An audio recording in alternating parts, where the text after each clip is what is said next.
umwana w'imfura, mtoto ambaye ni wa kwanza, ni imbaraga z'umuryango, ni nguvu za familia. umwana w'imfura, mzaliwa wa kwanza, n'ubuhanuzi bw'umuryango. Ntabwo Imana ikwibaruzaho gutyo gusa. Mungu hawezi kujihesabia wewe kiburebure, hapana. hari ikimfura ibivuze mu muryango. Kuna mzaliwa wa kwanza, kitu inachokimaanisha katika familia. ababyeyi badahari, ikiwa wazazi hawapo tena, umwana w'imfura agomba guhita afata inshinga. mzaliwa wa kwanza achukua majukumu moja kwa moja. nabahaye n'ibyanditswe umwana w'imfura guhesha umugisha. Na niliwapatia maandiko, mtoto mzaliwa wa kwanza anakubarikisha, kukupa baraka. mu mwanya w'iheshwa ry'umugisha, Katika muda wa kupeanishwa baraka, hari ahantu hane nababwiye wakomora umugisha. kuna sehemu kama aina 4 ya kuweza kutoa baraka hiyo. umwana w'imfura, Mtoto wa kwanza, agira imvune abandi batagira. yani ana mchoko ambaye wenzake hawatapata. umwana w'imfura, Mtoto au mzaliwa wa kwanza, hari akazi akora abandi badakora. kuna kazi anaifanya maalum wengine hawataifanya. umwana w'imfura, Mtoto ambaye ni mzaliwa wa kwanza abasha kuba igitambo cya bene wabo. anafaa kuwa kafara au dhabihu ya wenzake. umwana w'imfura, Mtoto wa kwanza, mu miryango myinshi ntago biga. katika jamii nyingi hawasomi watoto hao. umwana w'imfura, Mtoto wa kwanza ava mu ishuri akareberera abandi. anatokea masomoni kuwaweza kuangalia wengine. mu isi y'umwuka umwana w'imfura araremera. Ulimwengu wa kiroho, mtoto wa kwanza ni mzito kweli kweli. rero nimvuga imfura mubyumve mu buryo burenze. Ninapoeleza mtoto wa kwanza, muelewe katika namna iliyopitiliza sana. sinyanshaka ko mubara imfura nk'ibisanzwe. Inaeleweka kweli? twese isi ni iri imbere yayo.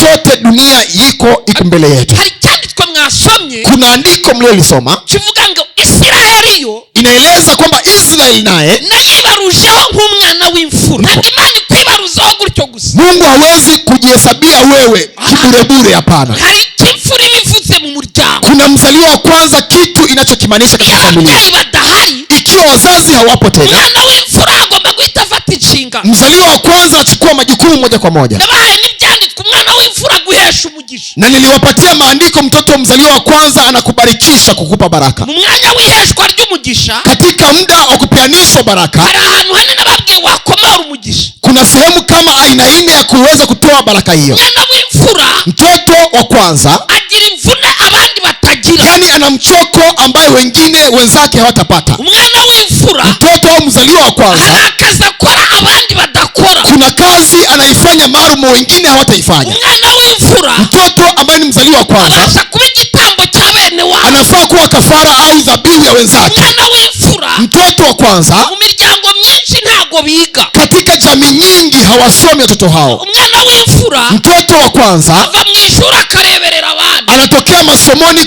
kuwaweza kuangalia wengine. mu isi y'umwuka umwana w'imfura araremera. Ulimwengu wa kiroho, mtoto wa kwanza ni mzito kweli kweli. rero nimvuga imfura mubyumve mu buryo burenze.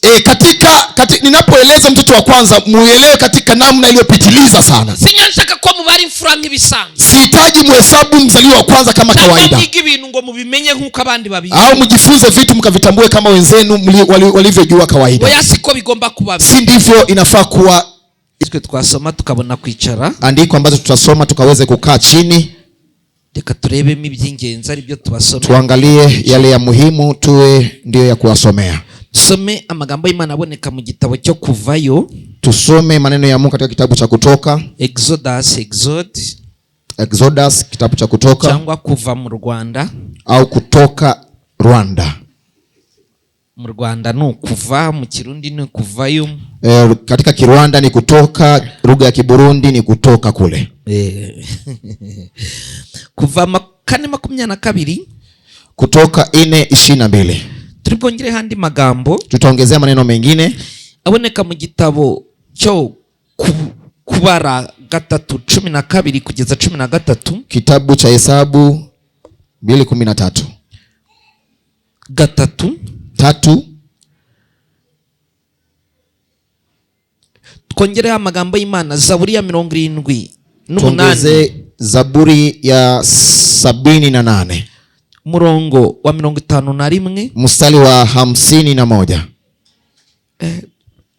Turongera handi magambo y'Imana yo mu gitabo cy'Itangiriro 49:3. Tutaongezea kitabu cha Mwanzo 49:3.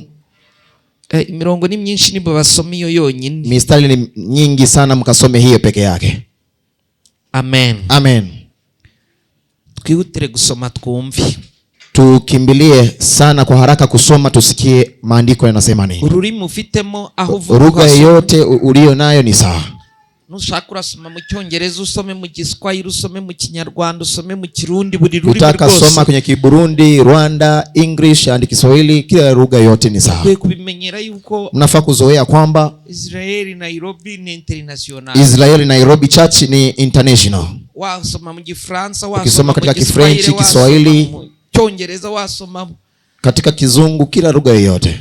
muje mwirinda gusoma mw'iringara niryo ntagira. Mjilinde kusoma katika Lingala, ndio sina ariko nabwo experience kidogo, yo ndumva, lakini baadhi ya hizo nasikia kidogo. So hizo ndimi zishoboka muje hizo lugha za kuwezekana mzisome. Karibu. Ni musoma hao muri Igitabo cya kabiri cya Mose cyitwa Kuva, kitabu cha Kutoka, gice cya 4, sura ya 4, umurongo wa 22, mstari wake wa 22. haravuga ngo kandi uzabwire Farao uti, na ukamwambie Farao kusema, Uwiteka aravuze ati, Bwana wa Israeli husema, ubwoko bw'Abisiraheli n'umwana wanjye w'imfura, taifa la Israeli ni mwanangu ambaye ni wa kwanza. niko havuga gusa umurongo ukurikiyeho 23. Kandi narakubwiye nti rekura umwana wanjye agende ankorere, nilikwambia kwamba achia mwanao akanitumikie, ariko wanze kumurekura, lakini wakataa kumwachilia. nuko rero nzica umwana wawe w'imfura, hivyo nitamuua mwanao wa kwanza. birikumvikana? Inaeleweka jameni? Nasubiremo uwo murongo wa arudie tena katika mstari, batagwita umuhimbano, wasizanie kwamba ni wa kutengenezwa. kandi uzabwire Farao uti, tena kamwambie Farao hivi, Uwiteka aravuze ati, Bwana anasema, ubwoko bw'Abisiraheli n'umwana wanjye w'imfura, taifa la Israeli na mwanangu wa kwanza. ubwoko bw'Abisiraheli, taifa la Israeli bw'Abisiraheli niki? n'umwana wanjye w'imfura, na mwanangu wa kwanza, n'umwana wanje, ni mwanangu wa kwanza. kandi narakubwiye nti, na nilikwambia hivi, rekura umwana wanjye agenda nkorere, achia mwanao akanitumikie, ariko wanze kumurekura, lakini wakataa kumwachia. nuko rero nzica umwana wawe, hivyo nitaua mwanao wa kwanza, zica imfura yawe, nami nitaua mtoto wako wa kwanza. Israeli n'umwana wanje w'imfura, ni mtoto wangu wa kwanza. gute? Kinamna gani? Israeli n'umwana wanje ni w'imfura, mtoto wangu wa kwanza. birikumvikana? Inaeleweka jameni? Biblia ibivuze si ni Biblia inasema, sio mimi. Israeli niwo mwana w'imfura w'Imana, ndio mtoto wa kwanza wa Mungu. undasome mwingine asome andiko.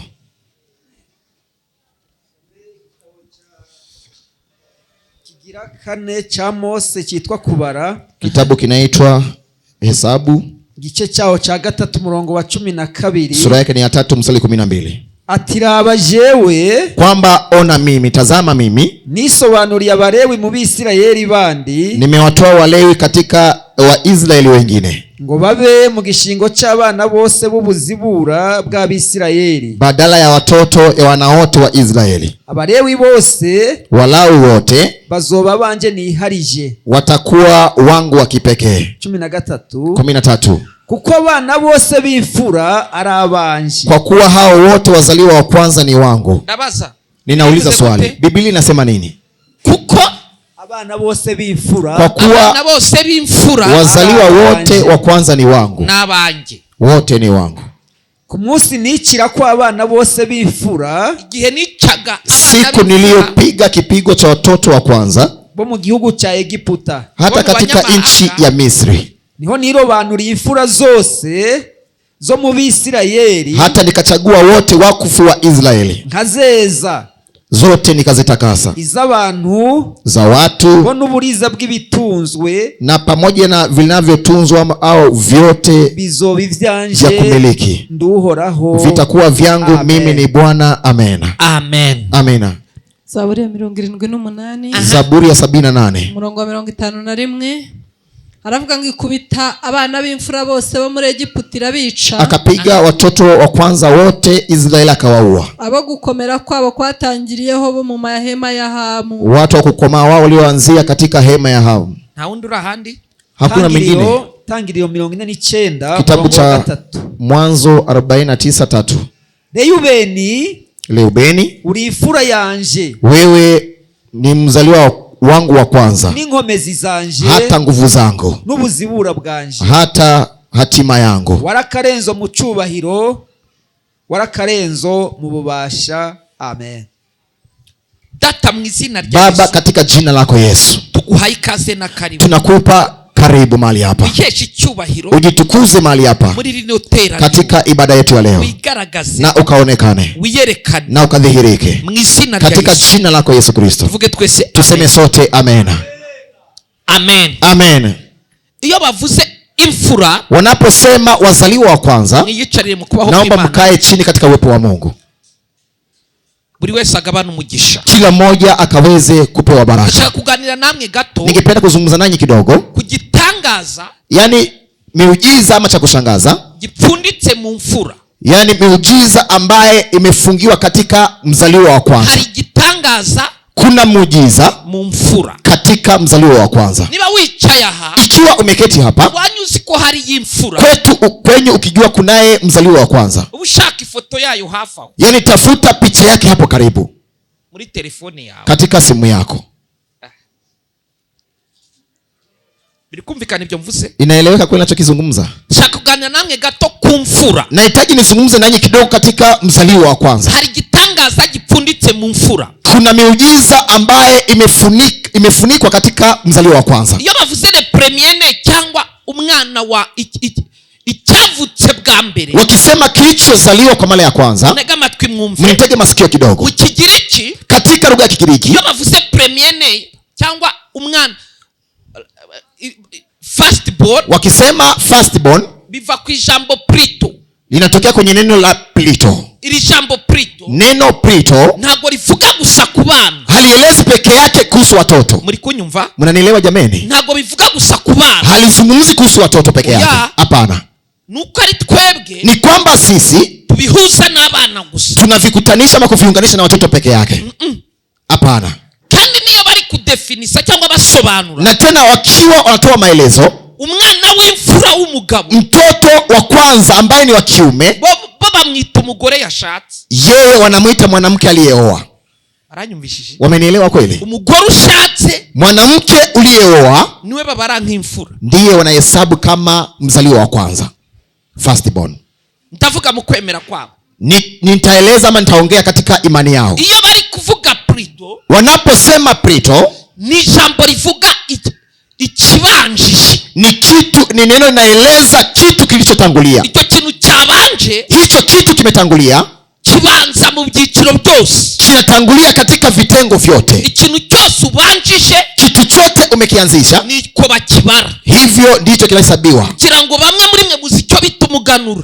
Nizanie wengi kati yenu kuna kiitwacho Iyo ubonye akazi, unapopata kazi, igihembo cya mbere, yani malipo ya kwanza, nacyo bakibaramo. na hicho pia kinahesabiwa. Iyo uhinze, Unapopanda, igihembo cya mbere yani yale malipo ya kwanza cyerezwa Imana. tayari kinakabidhiwa Iyo Mungu. bavuze ngo mbere na mbere, Wakisema mwanzo, Imana, huyu Mungu, buri kimwe cyose mu buzima bwawe, kila kitu chote kwenye maisha yako, ikintu cyose gitangiye, kitu chote kimeanzishwa, wizera ko gitangizwa ari icy'Imana, wanaamini kwamba kinaanzishwa kikiwa ni chake Mungu, kugira ngo kibe icy'Imana. ili kikao cha Mungu Nuko igitangizwa cyose ari igihabwa. ni kwamba kilichoanzishwa ni yeye anayepewa. Ibyanditswe byose musomye Vilivyoandikwa vyote ama andiko zote bishobora kusoma kugira aho bihurira n'ibyo bintu. vinaweza kuwa na sehemu vinakutania na vitu hivyo. Ikintu gitangijwe n'Imana, Kitu kikianzishwa na Mungu, kibanza cyose ni icy'Imana. chochote kinachoanzishwa ni cha Mungu. Iyo umuryango utangijwe n'Imana, Ikiwa jamii au familia kuanzishwa na Mungu, umwana wabo ubanza wese ni uw'Imana. mzaliwa wao wa mtoto wa kwanza ni wa Mungu tayari. Bikumvikana icyo ndi. Vinaeleweka nachokizungumza kweli? Ikintu cyose gitangijwe n'Imana, Kitu chote kimeanzishwa na Mungu, Imana ikaba ikiri inyuma. Mungu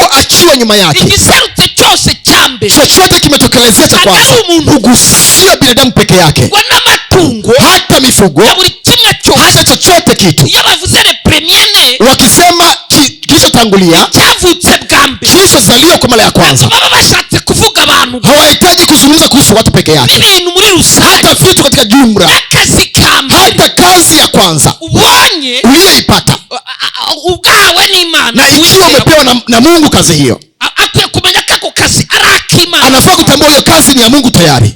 Position runaka, umwanya, yani position fulani ama muda fulani, umwana w'umuntu abasha guhagararamo, yani mtu anaweza kuisimamia. uwo mwanya uhagaze Katika muda uliosimamia, ikibanza muri chochote kinachotangulia katika hapo kigomba kuba icy'Imana cyangwa icya Satani. kinafaa kuwa cha Mungu au cha Shetani. Ntabwo kiba netire ngo bikunde, Hakiwezi kuwa cha katikati. Iwezekane? ntabwo bishoboka. Haiwezekani. kiraba icy'Imana cyangwa icya Kinakuwa upande wa Mungu ama wa Shetani. umwana ubyaye Mtoto uliyemzaa ntabwo azifata hatajichukua ari umwana wa mbere akiwa mtoto wa kwanza, asaba uw'Imana cyangwa uwa Satani. atakuwa wa Mungu au wa Shetani. nyiri kumwakira Yule mwenye kumpokea, ni amahitamo ya kumenya uwamuha. yani ni maamuzi ya kuamua nani ampatiane. igitangaje Cha kushangaza, ni ukwishyiramo ngo ntahabarirwa. yani ni kuingia uzanie kwamba kuna sehemu inahesabiwa. ntabwo byashoboka. Havitawezekana. ikintu cyose kigira ukitangiza. Kila kitu chote kina mtu anakianzia. uwagitangije Aliyekianzilisha tegerejeho umusaruro ubanza. yani anakitarajia faida au mazao ya kutangulia. nibyo twavugaga. Kinaeleweka jameni cha kuzungumza? Rero Hivyo sasa, tugendeye ku icyo navugaga, tukifuatilia nilichokuwa nikiongea, ndavuga imfura. naongea kuhusu firstborn. mvuga imfura, Ninaposema mzaliwa wa kwanza, ndagira ngo muweze kubyumva mu buryo bwagutse. nahitaji ukavielewa katika namna ya kina zaidi. icya mbere, Cha kwanza, nimusoma Itangiriro igice cya 4 ukisoma Mwanzo kitabu sura ya 4 umurongo wa mbere, kwenye mstari wake wa kwanza, umwana w'imfura mtoto aliye wa kwanza, ni umwana mubyaye bwa mbere. mtoto uliyemzaa kwa mara ya kwanza. uwo mwana Huyo mtoto wavutse muri famiye, aliyezaliwa kwenye familia akavuka uwa na mbere, akazaliwa akiwa wa kwanza, uwo mwana ni imfura. huyo mtoto ni firstborn. biri kumvikana? Inaeleweka jameni? ntabwo cyo ngitinda. Hicho sitakawia juu yake. Samweli yari imfura. Samuel alikuwa firstborn. nimusoma Itangiriro 1:20, Ukisoma kitabu cha Mwanzo 1:20, igitabo cya mbere cya Samweli kitabu cha kwanza Samuel 1:20 1:20 ndetse na 2 hata pili pia 21, 21, murahasanga ko Samweli utakuta habari pale. Samueli yari imfura mu bana batandatu. alikuwa mzaliwa wa kwanza katika watoto 6. biri kumvikana? Inaeleweka jameni? Imfura, Mtoto wa kwanza Biblia yagiye ibivuga. Biblia imevieleza. Yakobo ari kuvuga Itangiriro 49, Yakobo akieleza Mwanzo 49, ahantu mwadusomeye ku murongo wa 3, sehemu umetusomea mstari wa 3, avuze ko Rubeni amesema kuwa Rubeni ni imfura ye. ni mzaliwa wake wa kwanza. biri kumvikana? Inaeleweka jameni? umwana w'imfura Mtoto wa kwanza ni umwana daboro ni mtoto kawaida wavutse bwa mbere mu muryango. aliyezaliwa wa kwanza katika jamii. icyo ni igice cya mbere. Hicho ni kipande cha kwanza. nimvuga imfura ya mbere, Nikisema mzaliwa wa kwanza, abenshi mwicaye aha niyo muzi. wengi mliyeketi hapa mnaelewa hivyo. ndavuga iyindi mfura. Nitaeleza firstborn mwingine, indi mfura, mzaliwa wa kwanza mwingine. genda mbaye ibyanditswe. Nitaenda nikiwapa maandiko msome. indi mfura Mtoto katika upande mwingine wa kwanza ni umwana uvutse mu buryo buri polygamy, mu buryo umwe mu buryo umugabo ufite abagore benshi. ni mtoto aliyezaliwa katika namna ya baba kuwa na wanawake wengi. iyo ufite abagore benshi, Ukiwa na wanawake wengi ugatunga abagore 2 3, na ukatunza ama kumiliki wanawake 2 watatu, umwana wese uvuka kuri uwo mugore, mtoto yeyote wa kuzaliwa katika huyo mwanamke wa kwanza aba ari imfura. tayari ni firstborn. biri kumvikana? Inaeleweka jameni? ni imfura Ni mtoto wa kwanza biturutse yuko kutokea kana kwamba ni imfura muri abo bantu babiri. ni mtoto wa kwanza katika hao watu wawili. biri kumvikana? Inaeleweka jameni? kuvuga ngo Maana yake kwamba umwana uvutse hagati y'abantu babiri batandukanye, mtoto aliyezaliwa kati ya watu wawili walio tofauti, uwo mwana ni imfura. huyo mtoto ni firstborn, ni wa kwanza. biri kumvikana? Inaeleweka? ubuzima bwe burabanza muri uwo muryango. Maisha yake inakuwa ni chanzo au yanaanza katika hiyo jamii au familia.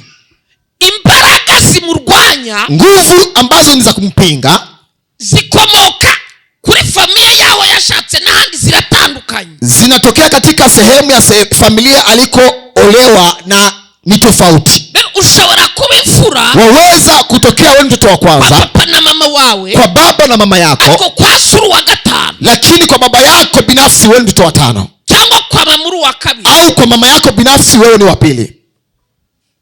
biri kumvikana? Inaeleweka jameni? kwa mama nshobora kuba wa kabiri, kabiri, kwa mama naweza kuwa mtoto wa pili, kwa papa nkaba uwa gatanu, na kwa baba niwe mtoto wa tano, hagati ya papa na mama, na katikati ya baba na mama haba imfura. kuna firstborn hapo katikati. Birikumvikana? Inaeleweka jameni? Umwana uvutse, mtoto ambaye ni wa kuzaliwa hagati y'ababyeyi babiri, katikati ya wazazi wawili batabana nabo baba babana, ambaye hawaishi pamoja, hata kama wanaishi pamoja, umwe araha undi araha, mmoja akiwa pande hii nyingine, mwingine pande nyingine, ariko umwana uvutse hagati yabo, lakini mtoto kuzaliwa katikati yao, kaza uwa mbere ni na imfura. akaje akiwa mzaliwa wa kwanza, firstborn. Turi kuvuga imfura, tunazungumza kuhusu mzaliwa wa kwanza, tutagendeye gusa uko mubifite mu mutwe, yani bila kufuatiza kama mlivyokalili kichwani mwenu. ko tuvuga imfura mu buryo bwa spirituality. Sisi tunaeleza firstborn katika upande wa kiroho. Birikumvikana? Inaeleweka jameni? Abaje mu rusengero, Waliokuja kanisani mubizirikane, mzingatie hilo. turi kuvuga imfura tugendeye kuri spirituality. Tunaongea kuhusu mtoto wa kwanza ama mzaliwa wa kwanza kulingana na kiroho. Birikumvikana? Inaeleweka jameni? Iyo mfura yirumvikanye mavi. Mzaliwa wa kwanza imeeleweka kweli? Imfura ya gatatu, Mzaliwa wa kwanza ambaye ni watatu katika upande wa tatu, umwana w'imfura, mtoto ambaye ni wa kwanza, tugende muri spirituality, tukifuatia upande wa kiroho. ushobora kuba imfura mu bakobwa, Unaweza kuwa mtoto wa kwanza katika wasichana, cyangwa ukaba imfura mu bahungu. au ukawa mtoto wa kwanza katika wavulana. Muri spirituality, Katika kiroho, imfura mu bahungu n'imfura mu bakobwa, mtoto wa kwanza kiume na kike ushobora kuvuka mu muryango, waweza zaliwa katika jamii, ugasanga famiye upate familia bemeye gushingira ibintu, walikubali kuwekeza vitu, ushobora rero kuba ibyo bazashingira ari ibigabo, yani namna watakavyounganishwa akiwa ni viume peke yake. bategereza imfura bazabyara bari imfura y'umukobwa. Wanangojea, wanatarajia kuzaa mtoto wa kwanza ambaye ni binti. Ushobora kuvuka uri umuhungu, Waweza kuwa utazaliwa ukiwa kijana uvuka uri uwa kane iwanyu, na uzaliwa ukiwa wanne kwenu, ariko ibyo bazashingira kuko ari ibidamu, lakini katika urithi watakaokabidhiana kwa kuwa ni ya kike, ibyo babara nk'imfura ni imfura mu bahungu. yani vile unahesabiwa kama mzaliwa wa kwanza ni katika vijana. Kiri kumvikana mkuntu? Kitu kinaeleweka jameni? Muri spirituality rero, Upande wa kiroho sasa, umwana w'imfura mzaliwa wa kwanza no mu miryango barabizi, hata katika jamii wanatambua. umukobwa wa mbere mu muryango, Msichana wa kwanza kwenye familia, ntabwo bakwemerera kuyijyana. yani hawatakuruhusu ukajiongoze mwenyewe. Ushobora kwijyana, Waweza kujiongoza, abasaza bakuru bakaza wazee wakongwe wakakuja kwako bakaguturumbura mu rugo rwawe, na wakutoe katika nyumbani yako bakagusubizayo. na wanakurudisha kule kwenu. Ni Kayonza byarabaye, Hata maeneo ya Kayonza vilifanyika. umugabo atashye, Mwanaume ama kichwa cha familia aliporejea nyumbani umugore arahari, akizania kwamba mke wake asanga yupo, umusaza yafashe urugendo azana inkoni, akakuta mzee amechukua safari ndefu na akaja na fimbo, asanga agakobwa ke kiyambitse ibitenge, akapata kabindi kake kamejivalisha vitenge, aragatsibagura aragataha, akakatandika na ukarudisha nyumbani. aramubwira ngo ibyo ushaka gukora, Anamwambia yale unapanga kuyafanya waba ubiraze abarumuna bawe bose, utakuwa umevikabidhi kwa ndugu zako walio nyuma yako wote. biri kumvikana ibyo ni kuba Vinaeleweka kule tukizungumza. imfura Mtoto wa kwanza spirituality katika kiroho yongera no kuba umwana userutse mu muryango, ari umuhungu cyangwa ari umukobwa, kaza ari we wa mbere, anarudi kutokelezea katika jamii au familia akiwa ni kijana au msichana kutokea kwa mara ya kwanza. icyo kirumvikanyeho. Kitu hicho kimeeleweka kidogo. Nari ngeze kuwa kangahe? Nilikuwa nimefikia mtoto wa aina Imfura, tatu. Mtoto wa kwanza tugeze kuri 3, tumemaliza 3. imfura kane. Mtoto wa kwanza katika upande wa 4, imfura ni umwana wabaye adoptive, umwana ba adoptse muri famille, ni mtoto waliyechagua ama kuamuliwa katika familia. iyo mfashe umwana nkamwadopta, Ninapochukua mtoto ni mchague kwenye familia, nkamwiyandikaho, nimwandike kwenye upande wangu, akaba agomba kugira ububasha muri familia, na ikawa anapata kuwa na uwezo katika familia. imizimu y'iwacu irabimenya, Mizimu ya kwetu inatambua. birumvikana? Inaeleweka jameni? Nono kukibizi, Kwa sababu mizimu inajua iyo mfura huyo mtoto wa kwanza, nkirangiza kumwiyandikaho, nikimaliza kujiandikia mtoto huyo kwangu, ni nk'uko Imana yiyandikaho Abisiraheli, ni katika namna Mungu alijiandika juu ya wana Israeli. kumvikana? Inaeleweka kweli? Twese isi ni iri imbere yayo, Sote dunia iko mbele yetu. hari cyanditswe mwasomye Kuna andiko mliolisoma kivuga ngo Isiraheli yo inaeleza kwamba Israeli naye nayibarujeho nk'umwana w'imfura, nilijihesabia kwangu kama mtoto wa kwanza, namwe muri abana bayo, nanyi pia ni watoto wake. ariko Isiraheli, Lakini Israeli, ijuru ryayibarujeho nka first born. mbingu iliweza kuweza kujihesabia kwamba ni mtoto wa kwanza ama mzaliwa wa kwanza. Ikiwa mtoto mwadopsi umwana mu muryango, mmeweza kumteua mtoto kwenye familia, uwo mwana huyo mtoto aba ari imfura muri uwo muryango, anakuwa ni mzaliwa wa kwanza ama mtoto wa kwanza katika familia hiyo. biri kumvikana? Ni kweli jameni? Navugaga kuri kangahe? Tugeze, Tumefikia 4, tujye kuri 5. twende katika upande wa 5. Kuri 5, Katika 5 navuze imfura 5. upande wa 5, mtoto wa kwanza ni umwana uvuka ari ikinege, ni mtoto anazaliwa akiwa wa kipekee. kuba imbere yawe, Ikiwa mbeleni mwako n'inyuma yawe, na nikiwa niko nyuma nta yako, mwana uhaba, ikiwa hakuna mtoto anayepatikana, ntibikubuza. Ni ukuvuga umwana uvutse, mu kinyarwanda babyita ikinege, sinzi mu kirundi uko babyita. mtoto katika Kirwanda anaitwa katika lugha hiyo, lakini ni mtoto wa kipekee.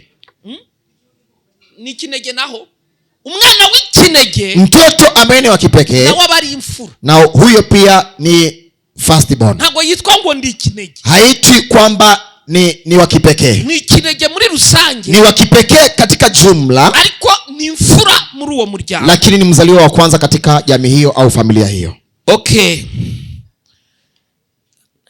Hari abo nsigaje sera,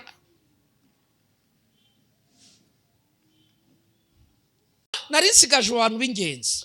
Nilikuwa nimebakisha wale watu ambao ni wa muhimu Umuntu sana. ashobora kuba imfura, Mtu anaweza kuwa ni wa kwanza bitewe na circumstance, bitewe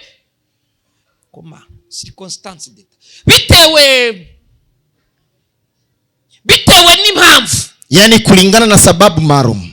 umubyeyi Mzazi ashobora kukwiyandikisha, anaweza kujiandikisha wewe juu ya maisha yake. kunyumva? Mnanielewa kweli? Ariko umubyeyi Lakini mzazi huyo ashobora kukwivanaho, anaweza kujiondoa kwako. uko mwemera ko bakwibayandikishaho, Namna ya kuweza kukubali kwamba anaweza kujiandikisha kwake, kwema kwemera ko bakwivanishaho, na mnafaa kukubali kwamba wanafaa kujiondoa, anaweza kujiondoa kwako. biri kumvikana ibyo mvuze? Vinaeleweka na tukizungumza? Ushobora kunanira iwanyu, Unaweza kushindikana kwenu, iso cyangwa iwanyu, baba yako ama kwenu, bakakubwira ngo turaguciye twitandukanyije, yani wanakwambia tunajitenga nawe na kujikaa mbali na wewe. mu maraso uri bugire ngo birasanzwe, Katika kidamdamu ndani unadhania kwamba ni jambo la kawaida, ariko mu isi y'umwuka si bisanzwe, lakini katika ulimwengu wa kiroho sio jambo la kawaida na bugingo n'ubu hata leo. ariko ibyo bamwe barabizi, Lakini mengine wenzetu hapa mnajua, umubyeyi, mzazi, so cyangwa nyoko, baba au mama, bashobora kuguca mu muryango. wanaweza kukutenga kwenye familia. Iyo hari umwana uciwe mu muryango, Ikiwa kunaye mtoto ametengwa kwenye familia, umwana ukurikiyeho niwe uhinduka imfura. mtoto aliyefuata baada ya huyo ndiye anageuka wa kwanza. Ndumvikanye icyo mvuze? Kinaeleweka nachokizungumza kweli? Hari umwana baciye mu muryango, Ikiwa kuna mtoto ametengwa kwenye familia, ukurikiye hafata umwana, yule wa kufuata aliyetengwa anakamata nafasi yake. ndi kuvuga mu gihe bamuciye. Naeleza wakati mtoto wa kwanza ametengwa, 90% 90% mushobora bamwe na bamwe kwinita imfura mutabaye zo. baadhi ya watu mnaweza kujiita wazaliwa wa kwanza na pia nyinyi si watoto wa kwanza. Imfura, Mtoto wa kwanza, gerageje kuyidefinisa, yani nimejaribu kupata kuieleza kidogo. iyo uvutse, Ikiwa umezaliwa, ukivuka, kuzaliwa kwako, ugakura, na pia upate malezi au makuzi. umwana uvutse iwanyu, Mtoto aliyezaliwa kwenu agapfa famili itaramuha izina ry'umuryango, na akaweza bahati mbaya kufa kabla familia kumpa jina la kifamilia. umwana wafashe izina ry'umuryango, Mtoto aliyekamata ama kulichukua jina la familia, afata izina rya wa mukuru, analichukua jina ya yule mtoto wa kwanza. bimwe muri mwe ntimubimenyereye, ariko Baadhi ya nyinyi hamjazoea.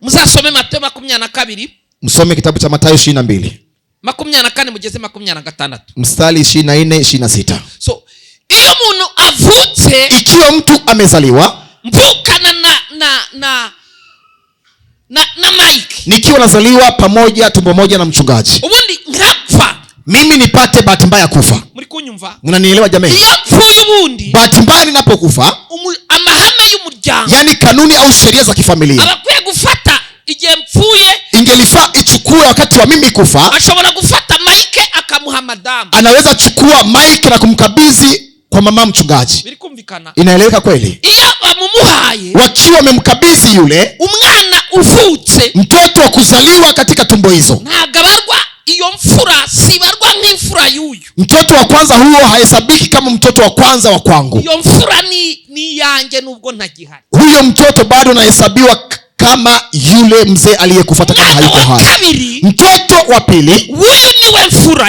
wa mimi, ndiyo firstborn yangu. niko biri. Hivyo ndivyo ilivyo.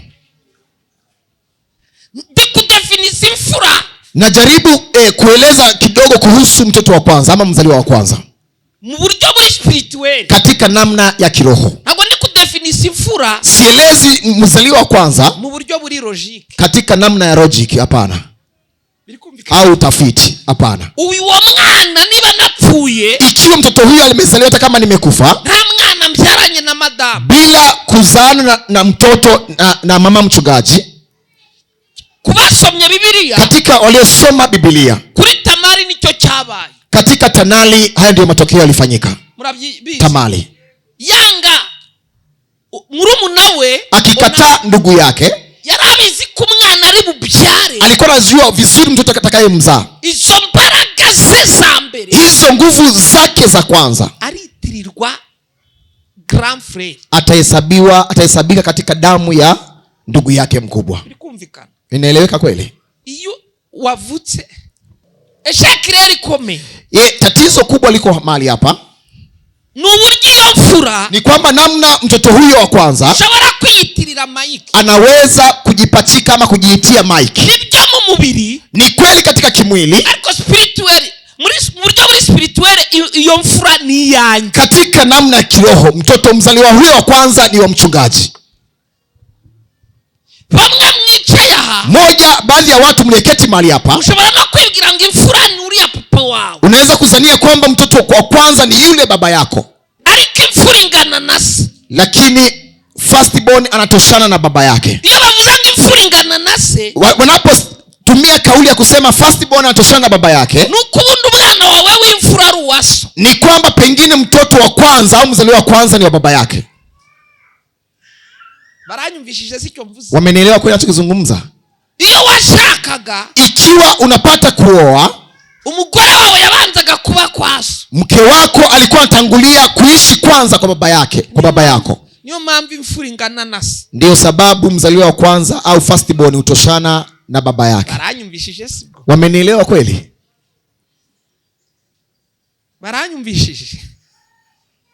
Si gitangaza, sio jambo la kushangaza ko wabuze nguri imfura ya papa wawe, ikiwa unatambua kwamba wewe ni wa kwanza katika tumboni mwa baba yako, ariko uri murumuna waso, na ikiwa wewe ni ndugu yake na baba yako, kuko imfura ingana na se, kwa kuwa firstborn utoshana na baba.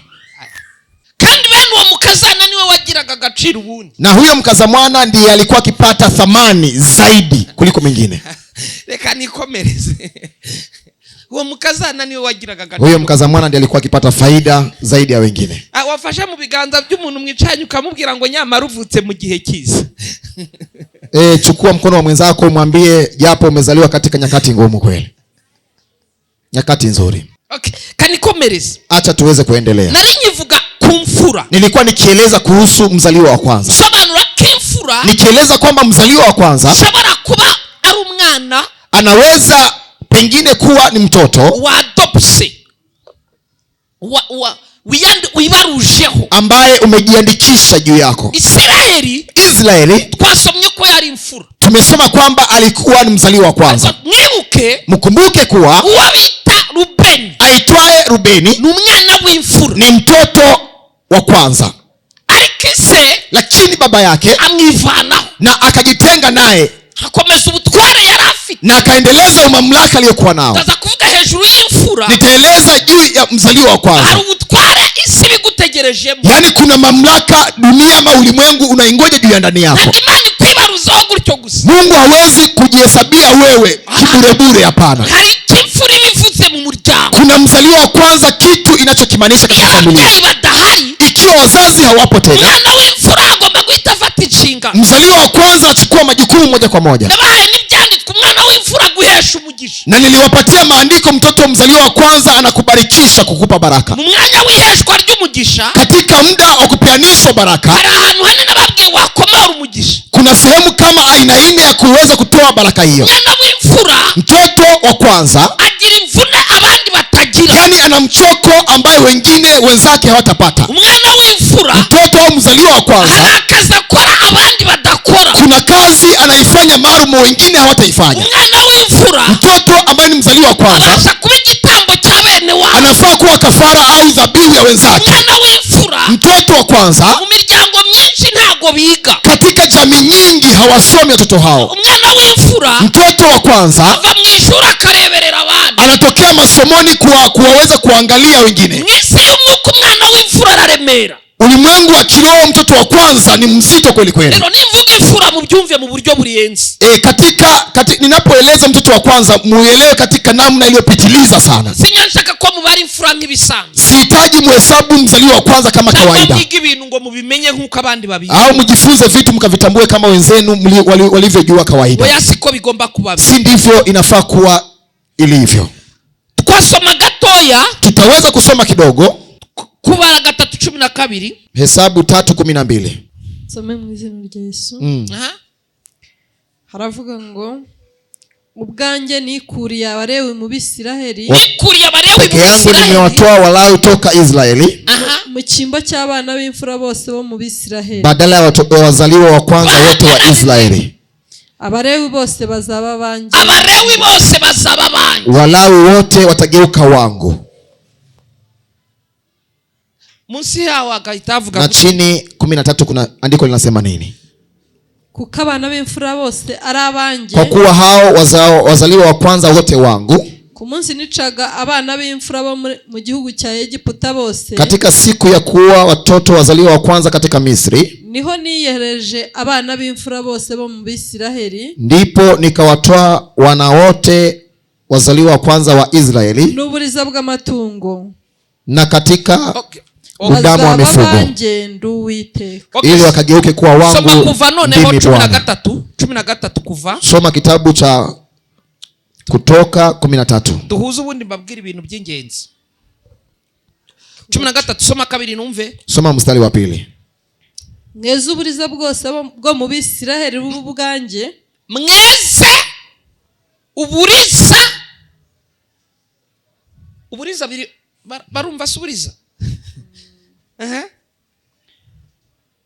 imfura z'abantu n'uburiza bw'amatungo n'ibyanjye. imfura z'abantu Nitakasie pia wazaliwa wa kwanza. uburiza bw'amatungo mu Kirundi babyita gute Didas? Okay, ni kimwe n'urundi Rwanda rega. Okay, imfura z'abantu, Mzaliwa wa kwanza ambaye ni binadamu, uburiza bw'amatungo, bali mifuriga pamoja na mifugo, nibabimenye ko biri mu byanjye, watambue kwamba vyote viko miongoni mwa vitu vyangu. bagendera ku icya kinini abibabwiye kitwa Prito. Yani mfuatilie katika kilichoanza kuambia kinaitwa Prito, ikijuru kije bwa mbere, kitu kilichotokea kwa mara ya kwanza, habe mu matungo, ikiwa katika mifugo, habe mu bantu, ikiwa katika watu, cyegurirwa imbaraga zikigize. yani kinaachiwa nguvu ambaye imekitawala. Biblia igaragaza iki? Biblia inaonyesha nini? umwana w'imfura, Mtoto ambaye ni wa kwanza, hari ibintu nka 4 abakenewemo. kuna vitu kama 4 anahitajika kuwa navyo ndani yake. Kinyarwanda byagoranye, Katika Kirundi vimekuwa vigumu kidogo, ariko dusubire inyuma gato, lakini turudi nyuma hapa kidogo. aho mwasomye mu itangiriro Katika kitabu cha Mwanzo 49:3, 49:3. bahasome twumve. Musome tena nisikie. Imfura, mtoto wa kwanza, hari ibintu tugutegerejemo, kuna vitu tutavitarajia ndani yako. hari ibintu Satani arwanyije mu mwana w'imfura. Kuna vitu shetani anavishambulia kuvipinga katika mtoto wa kwanza. Cha kwanza na uhari, hakuna aliyefika. Imfura, mtoto wa kwanza ni mbaraga, ni nguvu. Wahageze? Umefika tayari?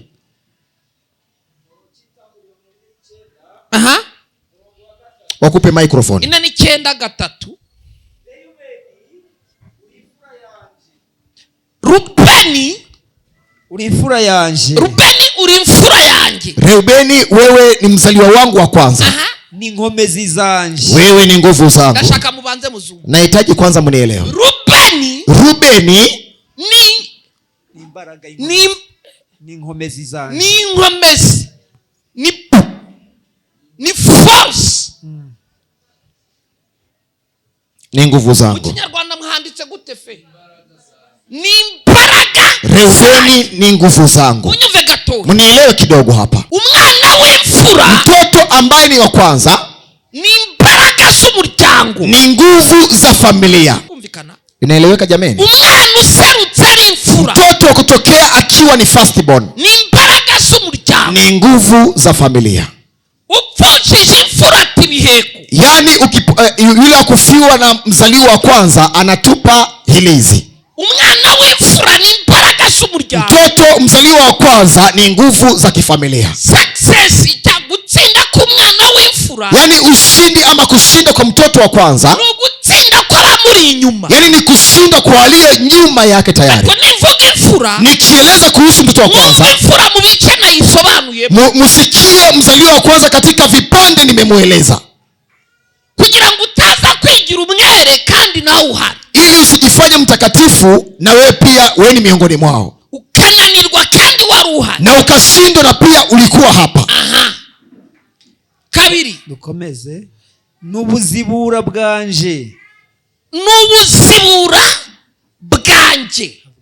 Wewe ni kifungua changu. Muri Biblia y'Ikinyarwanda, katika Biblia ya Kinyarwanda arakwereka ko niko gutangira kubaho, yani inakuonyesha kwamba ndiyo anzilishi ya kuishi. Mu zindi ndimi, katika lugha zingine, bumva ko gutangira kubaho, wanasikia kwamba kuanza kwa kuishi ari ku mwana wa mbere ubyaye, au kwa kuwepo ni katika mtoto wa kwanza uliyemzaa.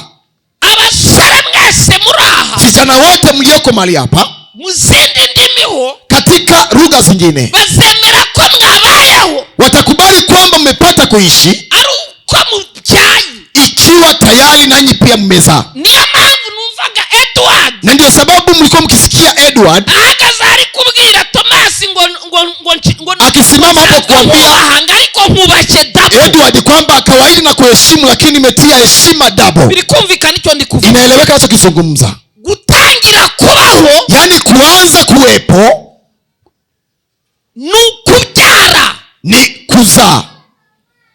ubyaye abayeho, yule aliyezaa tayari ameishi. ibyo mwishyiramo ngo imanite ngo nibwo mubaye abantu, yale ya kujiambia kwamba mlivyo, kwamba nyinyi ni binadamu. Hapana. wafashe diploma ya imanite ngo ngabaje, kwamba aliyechukua diploma au karatasi ya masomo yake kwamba ameishi. Hapana. umuntu wese ushaka umwana Imana imumuhe. yeyote atamanie mtoto au utaka mtoto, Mungu ampe. Bivuga ngo hagati muri twe ntihagomba kubamo ingumba. Ndio sababu Biblia inasema katikati yetu haifai kuwa tasa. Ukwiye kuzashinguranwa harya ngo nikara, haufai kuzikwa na kaa. hoya, Hapana. mwizina rya Yesu, katika jina la Yesu. waba uraha cyangwa uri kure cyane uzabyumva nyuma. Ikiwa uko hapa uko mbali, sikia baadaye. Ukeneye umwana nukubaho, tangira kubaho mwizina rya Yesu. Ikiwa unahitaji mtoto ni kuishi, anza kuishi kwa jina la Yesu. Mwizina rya Yesu watangire kubaho. Kwa jina la Yesu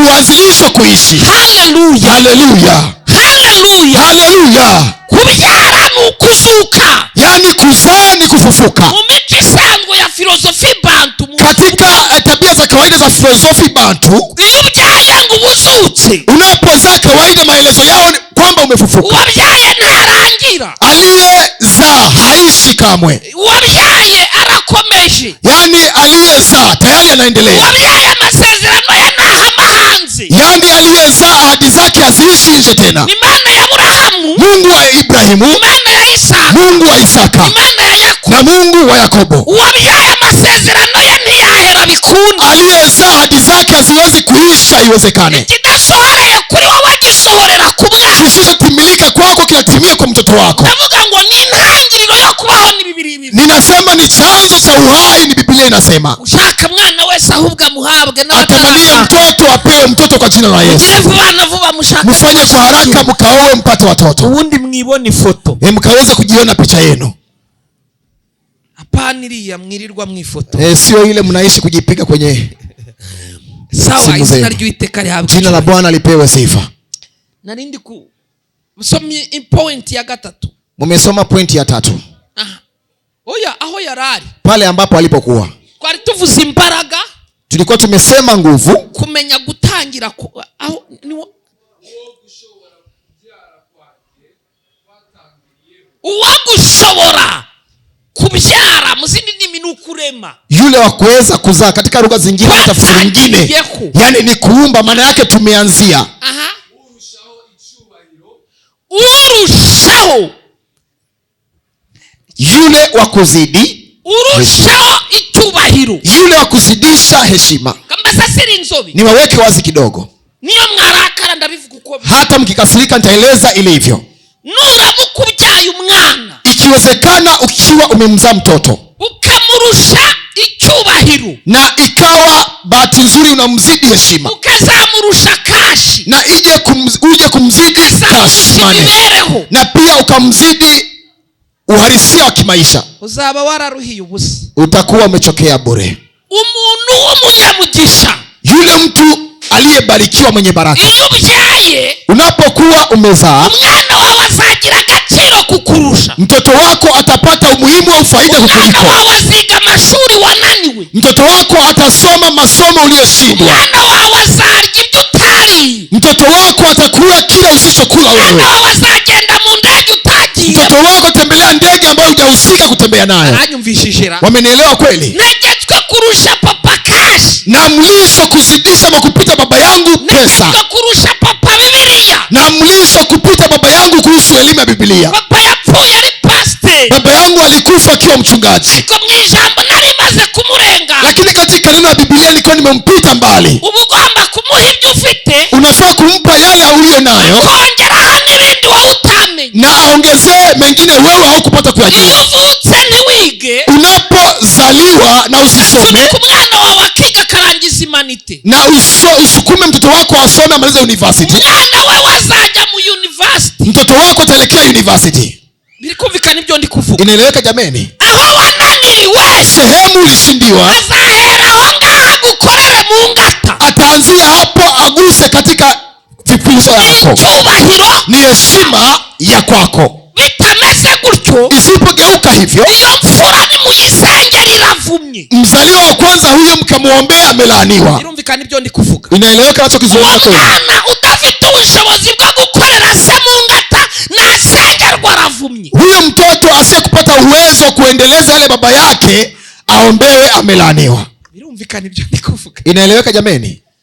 Waravumye, Huyo tayari amelaaniwa. wa mukobwa utakorera nyina mu ngata nimumusengera aravumye. Huyo binti asiyeunga mtoto mama yake amelaaniwa, mumuombee. Aho bananiriwe niho Sehemu ameshindiwa wazazi, ndio unafaa kuchukua usukani na kuendeleza. bajya kurenga nawe uhingutse, Wanakuja kupita nawe pia ukiwa tayari ushaondoka. kandi hari amakosa udakora kuko baba barayagukoreye. Kuna makosa haufai kuyafanya kwa sababu wewe ulitendewa. Icyanyuma ngo kivuze gute? Cha mwisho kinasema nini? urushaho gukomera. Urushaho gukomera. Yule wa kuzidi kupata kukomaa. Mwasomye Zaburi ya 78, Mmesoma Zaburi ya 78 kuri 51, katika 51. ibyo nibyo biteganywa mu mfura. Haya ndiyo yanaandaliwa katika wazaliwa wa kwanza. Arikwiye kuzagaragaza gukomera kwawe. Inafaa kudhihirisha ukuu wako. Abo wagarukiye wazarushaho, Sehemu ulifupishia, yeye ataendelezea hapo. aba hejuru. Yeye atakuwa juu baada ya hapo. Kandi ibyo iyo bibaye, Na haya yakitokea, bihita bikubitira no kubanda mukurikira bose tayari vitapiga katika walioko nyuma yake wanaomfuata wote, mu izina rya Yesu. katika jina la Yesu. Imfura ziraha n'abazibyaye, Wazaliwa wa kwanza walioko hapa na waliowazaa, musozi icyo mwaremewe, mtimize mlichoumbiwa. tubivugiye ahera h'urusengero Tumezungumza patakatifu pa mu kanisa, izina rya Yesu. katika jina la Yesu. Umuyoboro ufunze Yani njia iliyofungwa tuwucagaguye, tunaikatakata. ibyo Satani yibwiraga Yale shetani yajiambia abyanze kuri mwebwe, tunayapiga katika nyinyi. mugomba kugera ku. Mnafaa kufika mbali. Ese hari abanyumvishe ngo batere haleluya? Kuna walionisikia apige haleluya. Ndavuze hari ababyumvishe ngo batere haleluya. Haleluya. Amen. Ni icyubahiro cyawe, Ni heshima ya kwako ni mwenyewe, fondasiyo y'umuryango, ni msingi wa kifamilia, ni force, ni imbaraga za buri kimwe. ni nguvu za kila kitu chochote.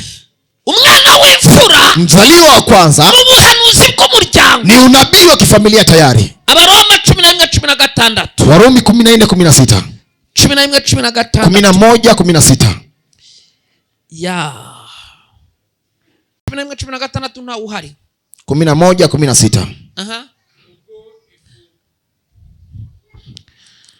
ubwo ifu y'umuganura ari iyera, n'irobe naryo niko riri, Kama ilivyo malimbuko matakatifu ndivyo pia donge lilivyo, kandi ubwo igishitsi ari icyera, na pia kama shina ilivyo takatifu n'amashami nayo niko ari. na tawi pia ndivyo ilivyo takatifu. Subiramo neza babyumva. Rudia tena.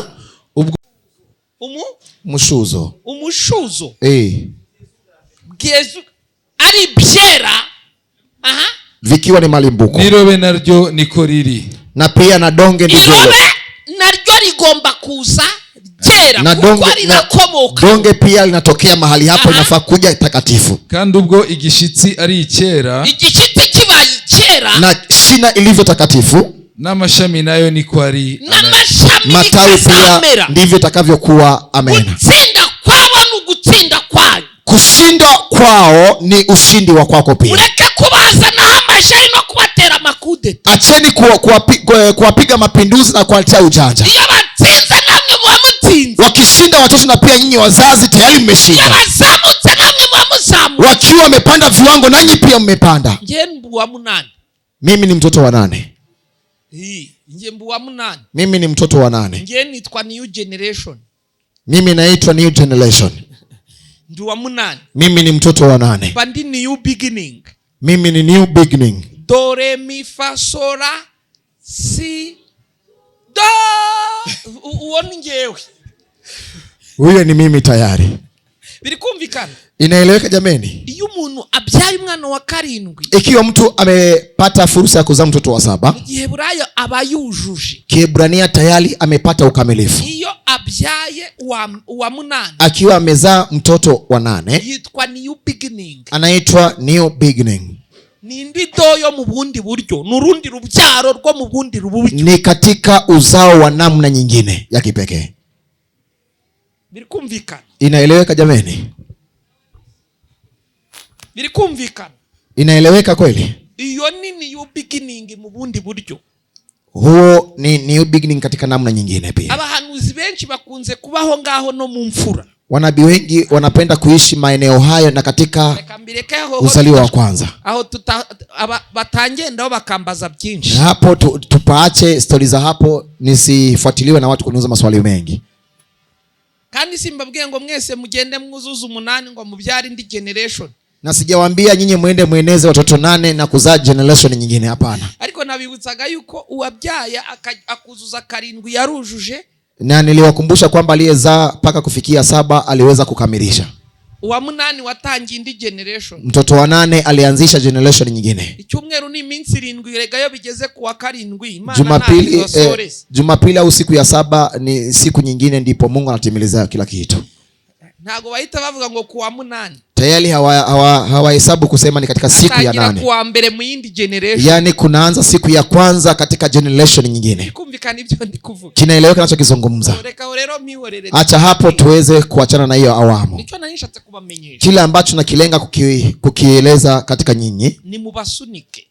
wasukumeni watu hao, nimubasengere, naomba mkawaombee watu hao, nimubagarure mu nshingano, warejeshe katika majukumu yao, bafate ibyo bagomba gufata. yani hawachukui kile ambacho wanafaa kukichukua. Isumba byose bahu, Muweza wa yote akawabariki. numvaga nari bubaha ibyanditswe byinshi, Nilikuwa nahisi kwamba nitawapa maandiko mengi, ariko nanjye numvaga nshaka no gusenga, lakini nami pia nilikuwa najihisi kutenga muda wa kuweza kuomba, kuko ibyo bigendanye nuko yaba ari generation nshya, hivyo vinaendana na kwamba ni generation mpya, uburyo bagomba guhinduka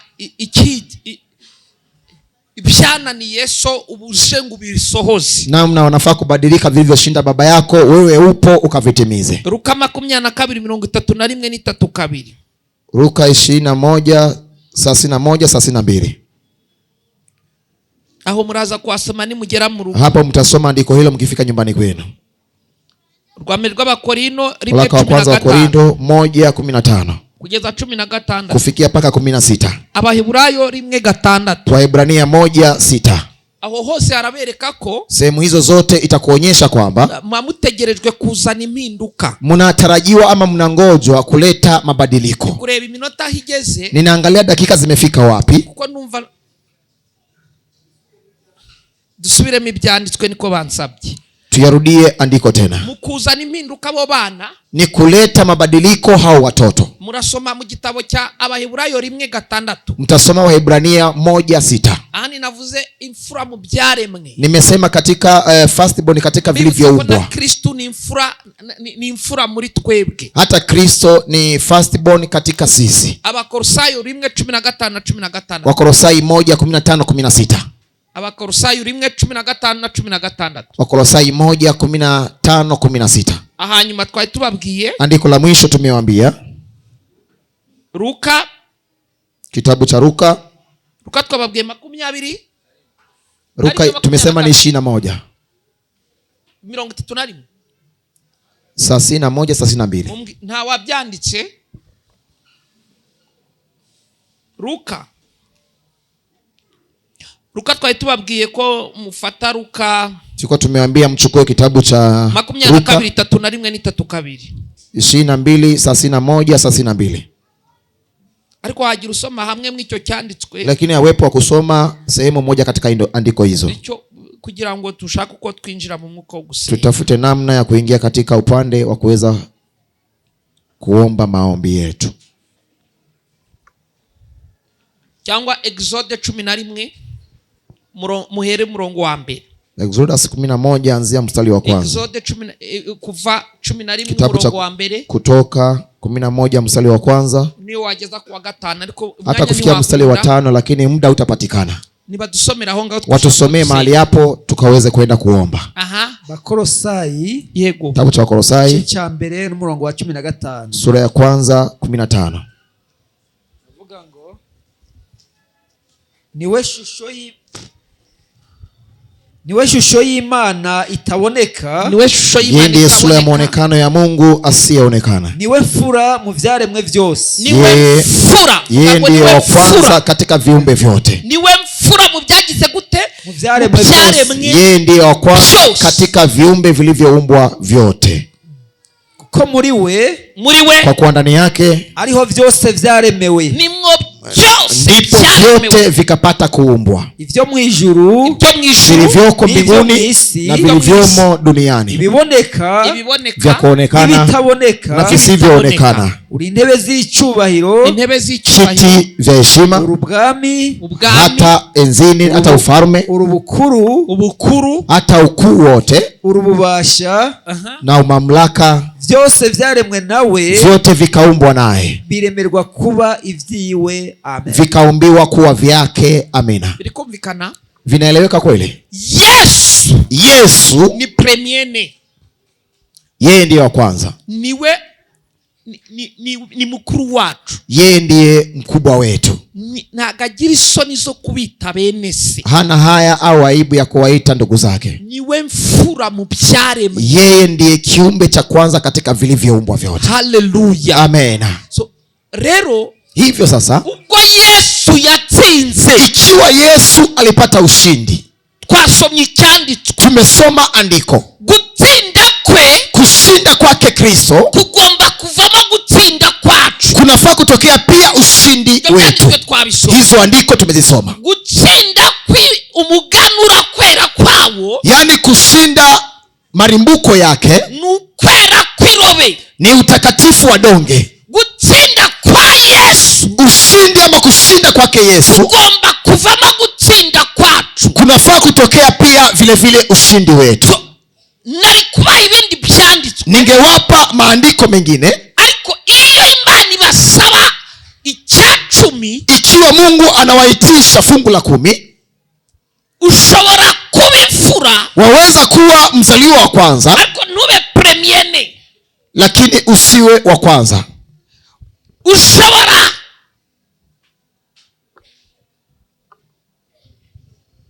Ushobora gutanga icyacumi, unaweza kuwa ukitoa fungu la 10, cyangwa ugatanga ikigira 10, ama ukatoe fungu la 10 tena.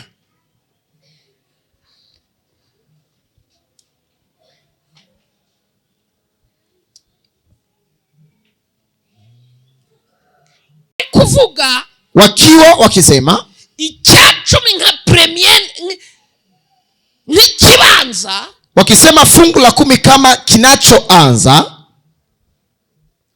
nuko ibyo wafashe ubanza kugikuraho, ni kwamba katika ulivyovipokea unakitoa wa kwanza. akushobora gutanga kugenda ukagura ibintu byose, lakini waweza kwenda kununua vitu vyote ugahita ukibuka na tayari ukikumbuke watanze ikigira 10, kwamba umetoa fungu la 10.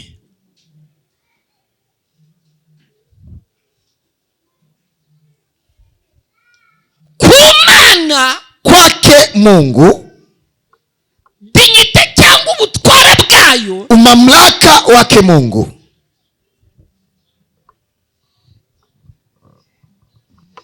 aho reka ndeke ntabasasa Hapo ni acha niachane na hapo. Bisaba ngo mbere na mbere Imana, inahitajika kabla ya vyote kwanza Mungu.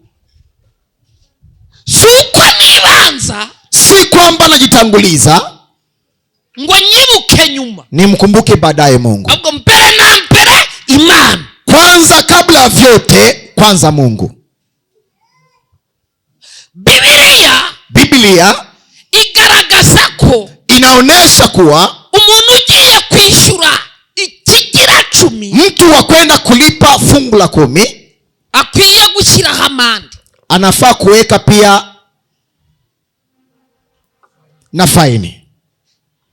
birikumvikana? Inaeleweka jameni? Kuko atayibanje, kwa kuwa hajamtanguliza yeye, akabanza gukora ibye, yani ametanguliza kufanya mambo yake. najya kukishyura ubundi akwiye gushyiraho amande, yani akienda kulipa fungu la 10 lake anafaa kutanguliza pia, anafaa kuweka pia hata faini pia. 27 mu Balewi, Abalewi 27 katika kitabu cha Walawi 30, na nimvuze mstari wa 30.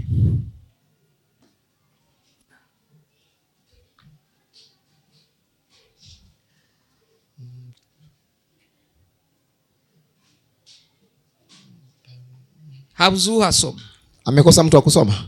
Abalewi 27 dua, Walawi 27. Chukua hiyo microphone.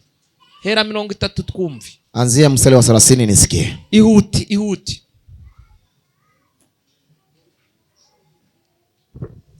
Mu bimeze mu butaka byose, naho yaba imyaka cyangwa imbuto z'ibiti, mimea yote ya ardhini, hata kama ni mbegu za miti ama vyovyote, kimwe mu 10 ni cy'Uwiteka. moja kati ya fungu la 10 ni cha Bwana, ni icyera cy'Uwiteka, ni kitakatifu cha Bwana. Umuntu nashaka kwicungurira ico muri kimwe mu 10, mtu akitaka kukikomboa moja kati ya fungu la 10, akwiriye gutanga akigerekeho igice cyacho cya 5. anafaa kukitolea pia kimwe cya 5, moja kati ya 5. Reka masubire, anafaa kutolea faini pia. Umuntu nashaka kwicungurira ico muri kimwe mu 10, mtu akihitaji kukikomboa moja kati ya 10, akwiriye gutanga, anafaa kutoa tena akigerekeho igice cyacho cya 5, azidishe pia faini yake upande wa 5. kimwe mu icumi cyo mu mashyo yose, moja kati ya 10 katika mifugo yote, cyangwa imikumbi yose, au katika vyote vilivyofugwa. muzinyura munsi y'inkoni, uri kubara munsi y'inkoni, ukihesabu chini ya bazibarisha zose, imwe mu icumi ije iba iyera y'Uwiteka, moja kati ya 10 iwe takatifu ya Bwana. Umuntu nakayitegereze ko ari nziza cyangwa ko ari mbi. ntakwiye nayo kuvuga, haufai kuitazama kuwa ni nzuri au ni mbaya, ni mbi. Nakayigurana indi, ntagakwiye asibadilishane na kitu kingine. Nayigurana, akibadilishana, ntiberanye n'Imana yawe, akibadilisha ng'ombe kusema kwamba haifai kwa Mungu wangu na kuizarau, iyo ni ingurane yayo, zombi zizabe izera kandi nigacungurwe. iyo yise mbi, kuba hiyo aliyoita mbaya, akiwa ameizarau, ngo ngiye kuguha ibyiza, kwamba anaenda kukupa mazuri, ngo ye kwibwira yuko yapfuye kwisanga ari iya 10. asijiambie kwamba kibahati mbaya ameikuta ikiwa ni moja ya sehemu ya 10. ngo yo ni ngurane yayo, yeye na mwenzake ubwo arabiyiha zose, tayari atavikabidhi zote zikiwa 2, kuko kugira ibi ya 10 si accident, kwa sababu ikawe moja kati ya 10 sio ajali. biri kumvikana? Inaeleweka kweli? ntabwo ari cyo nashakaga kwigisha, sio hicho ambacho nakilenga kukifundisha, ahubwo ngo najya kubikora asabwa kuzagarura cya kera bya bihumbi 10. nagombaga kwishyura ibihumbi 10, nilikuwa nafaa kulipa 10,000 kama fungu la 10, none kuko hari iriha ry'abana, kwa sababu kulikuwa na malipo ya watoto. nasanze ninyafata nkakiriha, nimekuta nikichukua na niweze kulipa, umwana atajya kwiga, mtoto hataelekea masomoni, ndayakoresheje, nimezitumia tayari. ntago nandika ngo mfite ideni ry'ibihumbi 10, sitaandika niko na deni la Mungu la 10,000. Hapana, oya, bizaba 12, itageuka kuwa 12 na faini. kimwe cha 5, moja kati ya 5 ya 10,000 ni faini ya kwamba ulitumia fungu la 10 la Kristo. kimwe cha 5, moja kati ya 5 cha 10 la fungu la 10. biri kumvikana ibyo mvuze? Kinaeleweka jameni? Sero ya Bibiliya yangu ugomba kuba ubizi ko wagikoresheje bitari ngombwa. Biblia inaeleza kwamba umekitumia ikiwa sio lazima. Umugisha washakaga uraba supposed yo kuugarura. Baraka ulikuwa unaitaka, utahusika kuweza kuirejesha tena, wabigenjeje gutyo ukiwa umetumia njia hiyo. Aha rero niho ruzingiye. Hapa ndipo kusaniko la kila kitu. Arabaita bavuga ngo igize Imana ndayishyura. Kuna watu wanasema wamebahatika kwamba nimeilipa. Niwe nanjye ndayishyuye. Japo hata mimi nimeweza kumulipa Mungu. Wandi kuvuga ibyo kuvuga ngo igize Imana urayishyuye si. Mambo ya kusema amebahatika kuwa na Mungu kwamba umemlipa, hapana, si kweli. Ntagari kobi. Si ndivyo ilivyo. Niba washakaga blessing ya bya bindi ubikora uzi impamvu yo kubikora. Ikiwa wahitaji ile baraka ya vile vitu, unajua sababu gani ya kuvifanya. Urubahiriza mahamu ko yavuga. Utazingatia sheria au kanuni zilivyo zikisema. Uzajya kukishyura. Utakuwa kwenda kukilipa tena. Ushizeho fine. Ukiwa umeweka fine tayari. Cha kimwe cha 5 moja kati ya 5 ya fungu lake la 10. Biri kumvikana ibyo tuvuze. Sinasikika kweli? Kansoze mbibutsa. Acha nimalize nikiwakumbusha. Uwo bita Kaini na Abeli. Yule aitwaye Kaini na Abeli.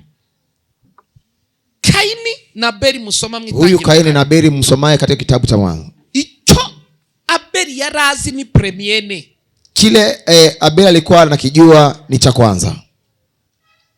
Ni icyo yarushije Kaini. Ni hicho ambacho alikizidi mwenzake ndugu yake Kaini. Uriya mugabo nubwo bamwishi mukunze kumurwanya. Yule mwanaume hata kama wengi mnapenda kumpinga sana. Kaini. Naongea kuhusu Kaini. Hari isomo njya nkura kuri Kaini abantu batazi. Kuna somo napenda kuitoa kwake Kaini watu hawajui. Imana yamubwiye kuzamubona zamwica. Mungu alimwambia kwamba atakayemuona yeyote atamuua. Aribirutiya. Akamwambia hapana. Nabikoze nabi ariko nakoze. Mimi nimevifanya vibaya lakini nimefanya. Arayibura nyirangije amuga ngo okay ngo none akamstaki na kusema Mungu akasema acha niweke kitu kitasababisha usife. Uzasoma ngaho Musome hapo andiko mtaona. Yarayibwiye ngo oya. Alimwambia hapana. Kushaka kumbara nk'utagize icyo marasi. Yani unataka kunihesabia kama mtu ambaye hajahusika kwenye kitu chochote. Kuna kitu nimekifanya hata kama nimekifanya vibaya lakini nimefanya. Birumvikana icyo ndi kuvuga. Si kinaeleweka jameni? Imana itimushira akantu mu ruhanga ngo mubonye atazamurangiza. Mungu anamwekea alama katika kichwani mwake kwamba mtu amuonaye asimumalize. Reka minire mwahonga. Acha nifupishie mahali hapo. Icyo mwe yarazi, kile ambacho mmoja mwenzake alikuwa akikijua, nicho bita prito. Ni hicho kiitwacho lugha nyingine prito. Niho hava premier. Hapo kunatokea premier. Niho hava ikibanza. Ndipo kunatokea anzilishi ama chanzo. Na wese w'imfura ura. Mzaliwa wote wa kwanza aliyoko hapa. Kubabwira ngo babeza bate. Ningewaeleza watoto hao wanatakaswa katika njia gani au namna gani. Beza ni ugufata umwana umuhima. Kutakasa ni kuchukua mtoto ukimkabidhi Mungu. Na tatizo lililoko kubwa hapa, hapa tukifika inakuwa ni mambo mengine. Kutakasa mtoto ni kumchukua na kumkabidhi Mungu. Wakati mkizaa hao watoto, watoto wote na Wanaisraeli wote tunatambua ni wa Mungu. Alirudia tena katika wale Wanaisraeli kuwaita kwamba ni wazaliwa wa kwanza. Mukubali kwamba kunayo jamii ameita Walawi. Na amerudi kujihesabia kwamba ni wake. Katika wazaliwa wa kwanza kuna wa kwanza. Hayo tuachane nayo. Katika firstborn kuna wa kwanza, muelewe. Mweza wa yote awabariki. Hivi haya mafundisho kuna kitu imewasaidia kweli? Muombe kwa kuingia lengo lenu kile ambacho Mungu alisema juu yenu. Nilikuwa nimeomba mtu mwenye picha wa mtu wa kwao firstborn. Ikiwa ni yake kweli, twasenga tukavuga ngo babeho kuzamuka gutsinda kwabo n'ugutsinda kwawe. Tunaweza kusema iwepo kupanda viwango kwa sababu ushindi wao ni ushindi wako. Kandi umuntu wese uziko yashatse umugabo cyangwa umugore ari imfuri wabo. Na ikiwa kunaye mtu aliyeoa mwanamke ama kuolewa kwa mtu ambaye anajua kwao ni mtoto wa kwanza, ujye umusengera cyane, kuwa ukimuombea sana zaidi, ashobora gukundi wabo kuruta urugo rwe. Anaweza kupenda kwao kuliko ndoa yake. Hari imbaraga zamukundisha wabo kuruta urugo. Kuna nguvu zinaweza kumpendesha kwao katika ukoo wao wa jamii kuliko ndoa yake. Ibyo byavugwaga ngabazwe nka fondation y'umuryango, ashobora kwibagirwa uwe agashira ingufu iyo avuka. Hivi vya kusema kwamba yeye ni msingi ama foundation ya familia, anaweza kuwekeza nguvu katika familia ya kwao kuliko ndoa yake. So kubabeshya ibi ntago ndi kubivuga kuko mbisoma muri Biblia gusa. Sijawaambia haya kwa ajili ya kuyasoma kwenye Biblia na si uongo. No mu buzima busanzwe muzabibona. Hata katika uhalisia kwenye maisha ya kawaida mtaviona. Ashobora kurihira murumuna w'ishuri cyangwa mushikiwe abana batarabarihira. Anaweza kulipia kaka yake ama mdogo wake shule ama dada yake watoto wake akiwa bado hajawalipia. Mwana w'imfura akunda abantu bavukana kuruta abantu babaho. Mtoto wa kwanza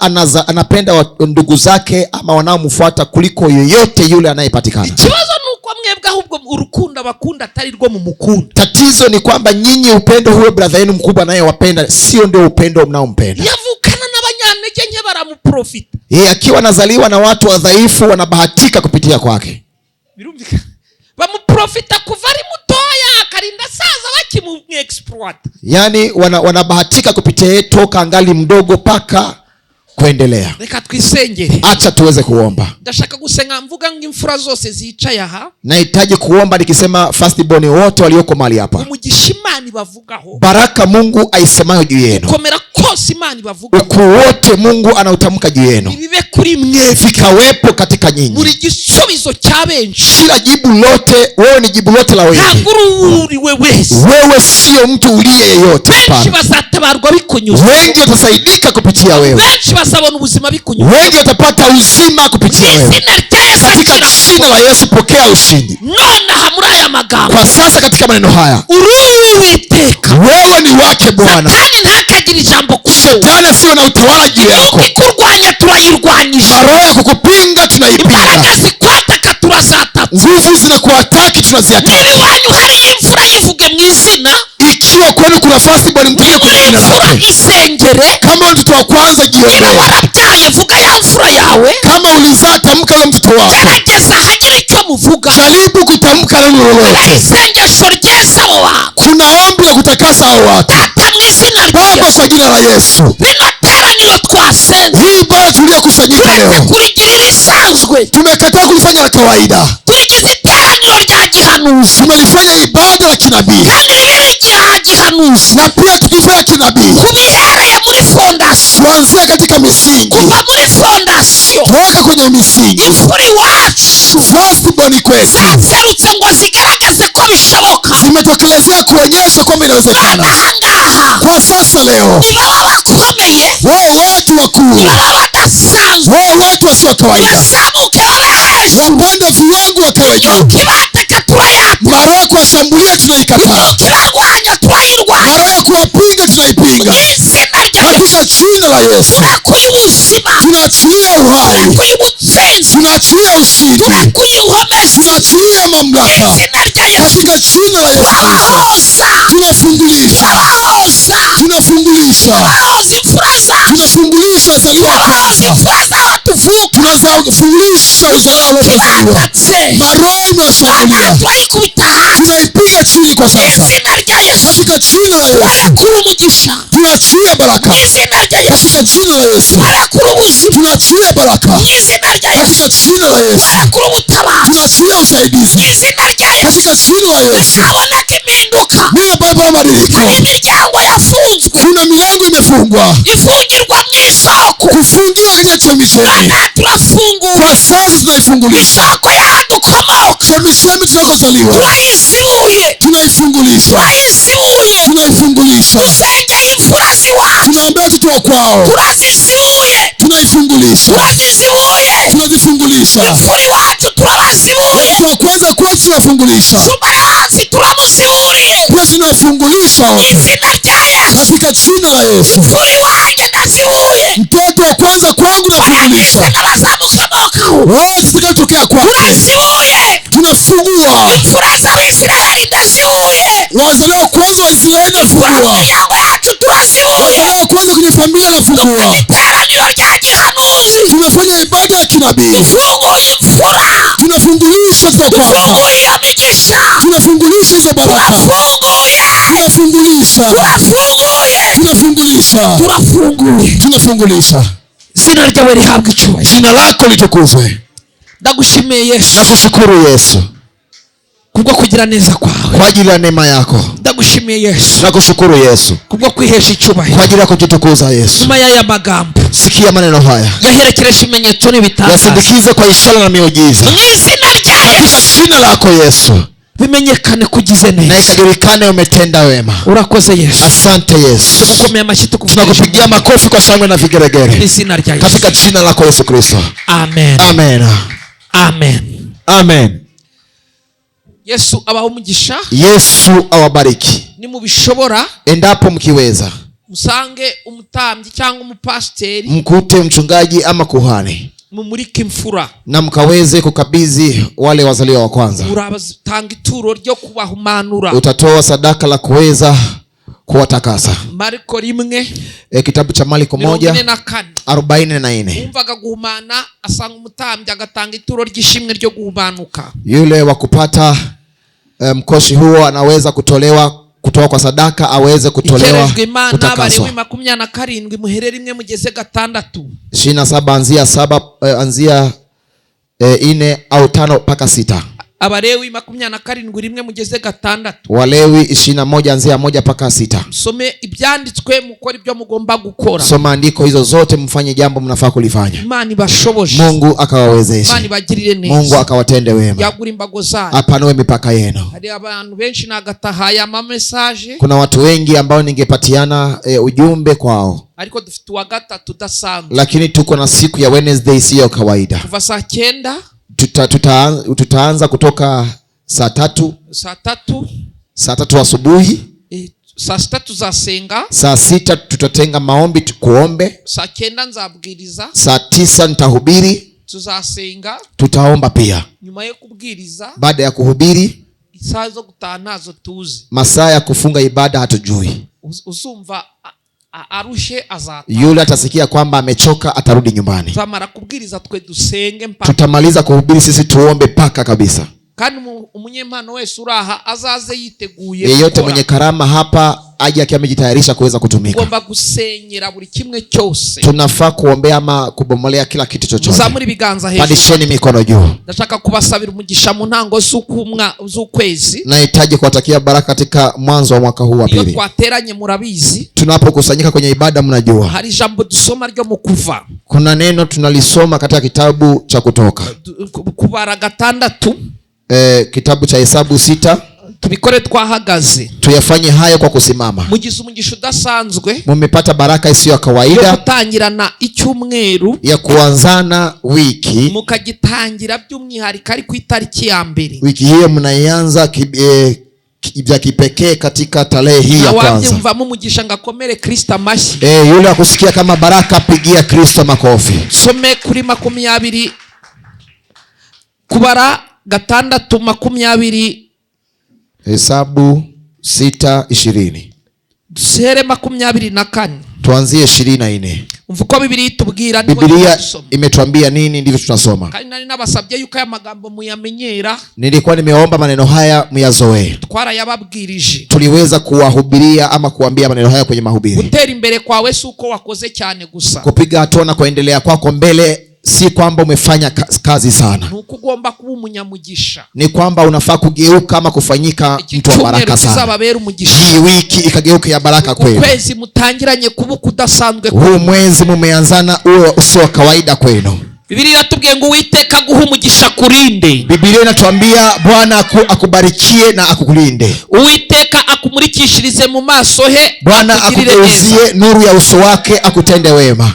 Uwiteka akurebe neza aguha amahoro. Bwana akuinulie uso wake akutazame vyema na akupe amani. Tusubiremo. Uwiteka guha umugisha akurinde. Bwana akubarikie akurinde. Uwiteka akumurikishirize mu maso he akugirire neza. Bwana akugeuzie nuru ya uso wake akutende wema. Uwiteka akurebe neza aguha amahoro. Bwana akuangalie vyema na kukupa amani. Biblia yaratubwiye kuri 27 nguko ariko bashira izina ryanjye ku Bisiraheli nanjye nzabaha umugisha. Hivyo ndivyo iwe vya kuweka jina langu juu ya Wanaisraeli nami pia nitabariki. Dushize izina ry'Uwiteka hejuru y'ubuzima bwawe aguha umugisha. Tunatia jina la Bwana juu ya maisha yako akupe baraka. Uwiteka aguha umugisha akurinde. Bwana akupe baraka akulinde. Uwiteka akumurikishirize mu maso he akugirire neza. Bwana akuangazie nuru ya uso wake akutende wema. Uwiteka akurebe neza aguha amahoro. Bwana akutazame vyema na kupa amani. Aya magambo mwarayize murayasobanukiwe nimuyagenderemo. Haya maneno mnayajua mmejifunza muyatembelee. Sinyanshaka ko mutangira icyumweru mutayakiriye. Sihitaji muanze wiki bila kuyapokea. Awalinde Bwana na awalinde tena. Natia jina lake Bwana juu ya maisha yako. Ukwezi kuzaba kudasanzwe. Huu mwezi ukageuka sio kawaida. Ukwezi ijuru lizabakomeze cyane. Huu mwezi mbingu ikawafanya wakuu sana. Ukwezi imiryango yanyu izakinguka. Huu mwezi milango yenu ikafunguliwa sana. Ukwezi hatangira impinduka zikomeye. Huu mwezi kuanza mabadiliko makubwa sana. Izina rya Yesu. Katika jina lako Yesu. Ku itariki ya mbere. Kila tarehe ya kwanza. Akira ubuzima bw'izina. Pokea uzima katika jina la Yesu. Ukwezi gushakira igitangaza gisha. Huu mwezi mpya pokea miujiza mpya. Ukwezi uzagukomereremo. Huu mwezi upate ukuu ndani yake. Ukwezi uzagusoza ushima. Huu mwezi umalize kwa shukrani. Izere batera haleluya. Piga haleluya.